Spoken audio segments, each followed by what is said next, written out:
बिस्मिल्लाहिर्रहमानिर्रहीम। अस्सलाम वालेकुम। कैसे हो दोस्तों? मैं उम्मीद करता हूं कि आप सब खैर अफियत से होंगे। दोस्तों, इस वीडियो में मैं आपको अस्थमा के अटैक के बारे में इंफॉर्मेशन दूंगा। तो इस वीडियो में मैं आपको बताऊंगा कि अगर किसी इंसान को अस्थमा का इशू है, तो अगर उस इंसान को अस्थमा का अटैक होता है, यानी उसको बहुत ज्यादा सांस लेने में मुश्किल आती है, इसमें आपको होम्योपैथी की कौन कौन सी मेडिसिन है बहुत ही अच्छी तरीके से आपको रिलीफ देती हैं, और इसमें कौन कौन से साइन और सिम्टम देखने में आते हैं, और वो कौन सी रीजन होती है जिसकी वजह से आपको अस्थमा का इशू जो है ना वो देखने में मिलता है। और लास्ट में मैं आपको होम्योपैथी की मेडिसिन बताऊंगा जो कि इस सिचुएशन से निकालने के लिए बहुत ही अच्छा रोल प्ले करती हैं। ये तमाम इन्फॉर्मेशन मैं आपको इस वीडियो में बताऊंगा, तो मेरी आप सबसे गुजारिश है कि वीडियो को एंड तक लाजमी देखें। मैं हूं डॉक्टर उमर और आपको अपने चैनल होम्योटेक में खुशामदीद कहता हूं। अस्थमा अटैक के बारे में बताने से पहले मैं आपको अस्थमा के बारे में बताता हूं।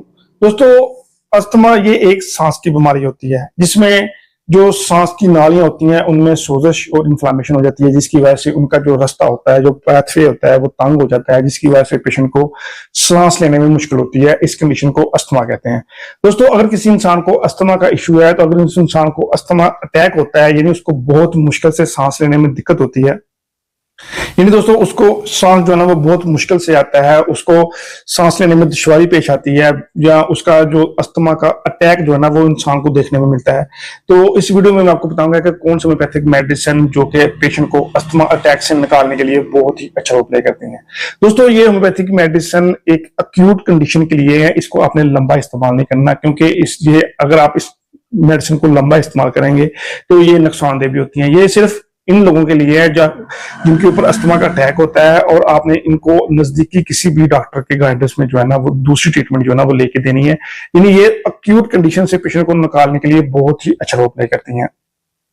दोस्तों, अस्थमा अटैक ये होता है कि जिसमें पेशेंट की सांस की नालियां जो बहुत ज्यादा तंग हो जाती हैं, जिसकी वजह से पेशेंट को सांस लेने में मुश्किल होती है। पेशेंट बहुत मुश्किल से सांस लेता है, और उसके साथ चेस्ट वाले रीजन पे घुटन महसूस होती है, और उसके साथ पेशेंट को शदीद किस्म की एक खांसी जो है ना उसका सिम्टम देखने में आता है, और पेशेंट को सांस लेने में तकलीफ होती है। लेकिन दोस्तों, अगर किसी इंसान को अस्थमा अटैक का इशू है, तो उसको सांस लेने में बहुत ज्यादा दिक्कत जो है ना वो देखने में मिलती है। दोस्तों, अब मैं आपको बताता हूँ अगर किसी इंसान को अस्थमा का अटैक हुआ है तो उसको कौन कौन से साइन और सिम्टम जो है ना वो देखने में मिलते हैं। इन दोस्तों, इसमें सबसे पहले मोस्ट इंपोर्टेंट सिम्टम ये होता है कि बहुत ज्यादा सीवियर किस्म की वीजिंग साउंड जो है ना वो पेशेंट की प्रोड्यूस होती है। यानी पेशेंट की चेस्ट वाले रीजन से बहुत ज्यादा वीजिंग साउंड जो है ना वो प्रोड्यूस होती है अस्थमा वाले पेशेंट को। और उसके बाद दोस्तों नेक्स्ट रीजन ये होती है कि पेशेंट को शॉर्टनेस ऑफ ब्रेथ होता है, और उसके साथ सांस लेने में दुश्वारी जो है ना वो होती है, यानी पेशेंट आसानी से सांस जो है ना वो नहीं ले पाता। और उसके बाद दोस्तों पेशेंट की चेस्ट में टाइटनेस जो है ना उसका सिम्टम देखने में मिलता है, सीने में जकड़न होती है, और उसके साथ पेन जो है ना वो देखने को मिलती है, और पेशेंट को बोलने और चलने में जो है ना वो मुश्किल जो है ना वो होती है। जब भी पेशेंट बोलता है या फिर चलता है तो उसका सांस जो है ना वो बहुत ज्यादा फूलता है, तो ये भी सिम्टम पेशेंट को देखने को मिलता है। और उसके बाद दोस्तों अगर बहुत सीवियर किस्म का अटैक पेशेंट को देखने में आता हो, तो पेशेंट के होंठों का कलर और उसके साथ पेशेंट के जो नाखूनों का कलर है वो ब्लू जो है ना वो पड़ जाता है। ये एक बहुत अक्यूट अटैक की सूरत में ये सिम्टम जो है ना वो पेशेंट को देखने में आते हैं। तो अब मैं दोस्तों आपको बताता हूँ कि वो कौन कौन सी रीजन होती है जिसकी वजह से पेशेंट को अस्थमा अटैक का इशू जो है ना वो देखने को मिलता है। सबसे पहले दोस्तों, ऐसे पेशेंट जो किसी एलर्जी के पेशेंट हो, या फिर किसी धूल मिट्टी या फिर किसी एलर्जन के कांटेक्ट में आने की वजह से पेशेंट को अस्थमा का इशू जो है ना वो देखने को मिलता है। या फिर दोस्तों ऐसे पेशेंट जो बहुत ज्यादा सिगरेट इस्तेमाल करते हो, या फिर ऐसी जगह पे रहते हो, या फिर ऐसी जगह पे वर्कआउट करते हो जहां पे बहुत ज्यादा जो है ना वो गर्दो गुबार हो या फिर आलूदगी हो, तो ऐसे इंसानों में भी आपको जो है ना अस्थमा का इशू जो है ना वो देखने को मिलता है।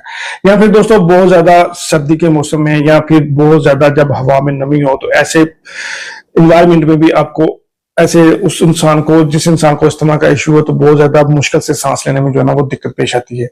और उसके बाद दोस्तों बहुत ज्यादा एक्सरसाइज की वजह से या फिर बहुत ज्यादा फिजिकल वर्कआउट की वजह से भी पेशेंट को अस्थमा की कंडीशन जो है ना वो देखने को मिल सकती है। और उसके साथ दोस्तों जज्बाती तनाव या फिर परेशानी की वजह से पेशेंट को अस्थमा अटैक का इशू जो है ना वो देखने को मिल सकता है। ये दोस्तों चंद रीजन है जिसकी वजह से पेशेंट को अस्थमा अटैक का इशू जो है ना वो देखने को मिलता है। तो आपको दो ऐसे होम्योपैथिक मेडिसिन बताऊंगा। अगर किसी इंसान को अस्थमा का इशू है तो उसको आपने ये दोनों होम्योपैथिक मेडिसिन जो है ना वो बराबर मकदार में देनी है, तो आप उसके बाद पेशेंट जो है ना वो अस्थमा की कंडीशन से जो है ना वो निकल जाएगा। और उसके बाद आपने इसको नजदीकी किसी भी क्लिनिक में जाना या किसी भी डॉक्टर के पास लेके जाना है, और उसकी प्रॉपर जो है ना वो ट्रीटमेंट करवानी है। इन दोस्तों इन मेडिसिन को आपने लंबा इस्तेमाल नहीं करना, ये बहुत अक्यूट रेमेडी होती है, और अगर इसको आप लंबा इस्तेमाल करेंगे तो इसके नुकसान भी होते हैं। दोस्तों ऐसे केस में सबसे पहले होम्योपैथिक मेडिसिन बहुत अच्छा वर्क करती है वो है मैग्नीशिया फास्ट। तो मैग्नीशिया फास्ट बहुत अच्छा वर्क करती है नर्व की इंप्रूवमेंट के लिए, नर्व को जो है ना वो स्ट्रेंथन करने के लिए ये मेडिसिन बहुत अच्छा वर्क करती है। और उसके बाद दोस्तों नेक्स्ट होम्योपैथिक मेडिसिन है कॉलीफास। दोस्तों कॉलीफास बहुत ही अच्छा वर्क करती है माइंड के ऊपर, यानी ऐसे पेशेंट जिनको अस्थमा का इश्यू हो और माइंड में ऑक्सीजन की कमी की वजह से पेशेंट बेहोशी की तरफ जा रहा हो, तो ऐसे केस में पेशेंट को इंप्रूव करने के लिए ये दोनों होम्योपैथिक मेडिसिन कॉलीफास और मैग्नीशिया फास्ट बहुत ही अच्छा रोल प्ले करती हैं। दोस्तों ये दोनों होम्योपैथिक मेडिसिन आपने लंबा टाइम तक इस्तेमाल नहीं करनी, क्योंकि इसके नुकसान भी होते हैं। दोस्तों मैं उम्मीद करता हूं कि आपको ये वीडियो पसंद आई होगी। मेरी आप सबसे गुजारिश है कि वीडियो को शेयर करें, चैनल को सब्सक्राइब करें और बेल आइकन लाजमी दबाएं। दोस्तों अगर किसी की कोई क्वेरी है तो वो नीचे मेरी ईमेल के ऊपर अपनी अलामत बताकर या फिर अपनी रिपोर्ट सेंड करके अपना ट्रीटमेंट करवा सकता है। Thank you, Allah Hafiz.